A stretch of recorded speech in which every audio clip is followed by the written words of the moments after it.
প্রিয় দেশবাসী, আপনারা জানেন ইমাম রইসুদ্দিন হত্যাকাণ্ড নিয়ে সারা বাংলাদেশ উত্তাল চলছে। তারই ধারাবাহিকতায় কখনো মানববন্ধন, কখনো বা স্মারকলিপি দেওয়া, কখনো বা প্রতিবাদ সভা করা। এরই ধারাবাহিকতায় আজকে অবরোধ কর্মসূচি ছিল। সেখান থেকে আমাদের কিছু আপন ভাই গ্রেপ্তার হয়েছে, যেটা আপনারা জানেন। এবার এই গ্রেপ্তারকৃত যারা বর্তমান থানায় আছে তাদের ব্যাপারে আপডেট জানতে আপনারা খুবই আগ্রহী। আপনারা জানেন পাঁচলাইশ থানা থেকে সর্বমোট 18 জনকে গ্রেপ্তার করা হয়েছে। তোর মধ্যে 6 জনকে ছেড়ে দেওয়া হয়েছে, 12 জন এখনও থানাতে রয়ে গেছে। আর চাঁদগাঁওতে 9 জনেই থানাতে রয়ে গেছে। এবং পাঁচলাইশ এবং চাঁদগাঁও 2 থানা মিলে অবশ্যই মামলা করে দিয়েছে।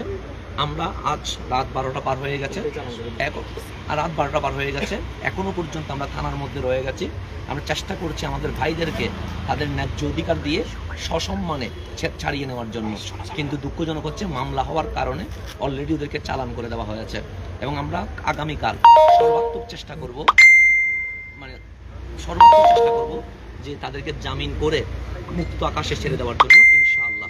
আপনারা জানেন এই রইসুদ্দিনের হত্যাকাণ্ড নিয়ে সারা বাংলাদেশে প্রতিবাদ হচ্ছে। আমরাও চাই রইসুদ্দিনকে যারা হত্যা করেছে তাদের বিচার হোক এই সোনার বাংলাদেশে। বৈষম্য বিরোধী এই সোনার বাংলাদেশে হোক বৈষম্য বিরোধী রাষ্ট্র, সেটা বাস্তবে কথাই নয় কাজে বাস্তবায়ন হোক, সেটাই আমরা চাই। এবং আমি অনুরোধ করব ফেসবুকের মধ্যে কোনো উগ্র কোনো প্রকার পোস্ট দিবেন না, উগ্র কোনো স্লোগান দিবেন না। আমরা চাই শান্তিপূর্ণভাবে আমাদের ভাইদেরকে ভিড়ের বেশে আমরা বের করে নিয়ে আসবো ইনশাআল্লাহ। আগামীকাল পর্যন্ত আপনারা অপেক্ষা করেন, যেভাবে পারেন প্রচেষ্টা করেন। আজকে সারাদিন যেভাবে চেষ্টা করেছেন আমরা সকলকে আন্তরিক মোবারকবাদ ধন্যবাদ জানাচ্ছি। ইনশাআল্লাহ আমার ভাইরা ফুলের মালা গলায় দিয়ে ইনশাআল্লাহ মুক্ত বাতাসে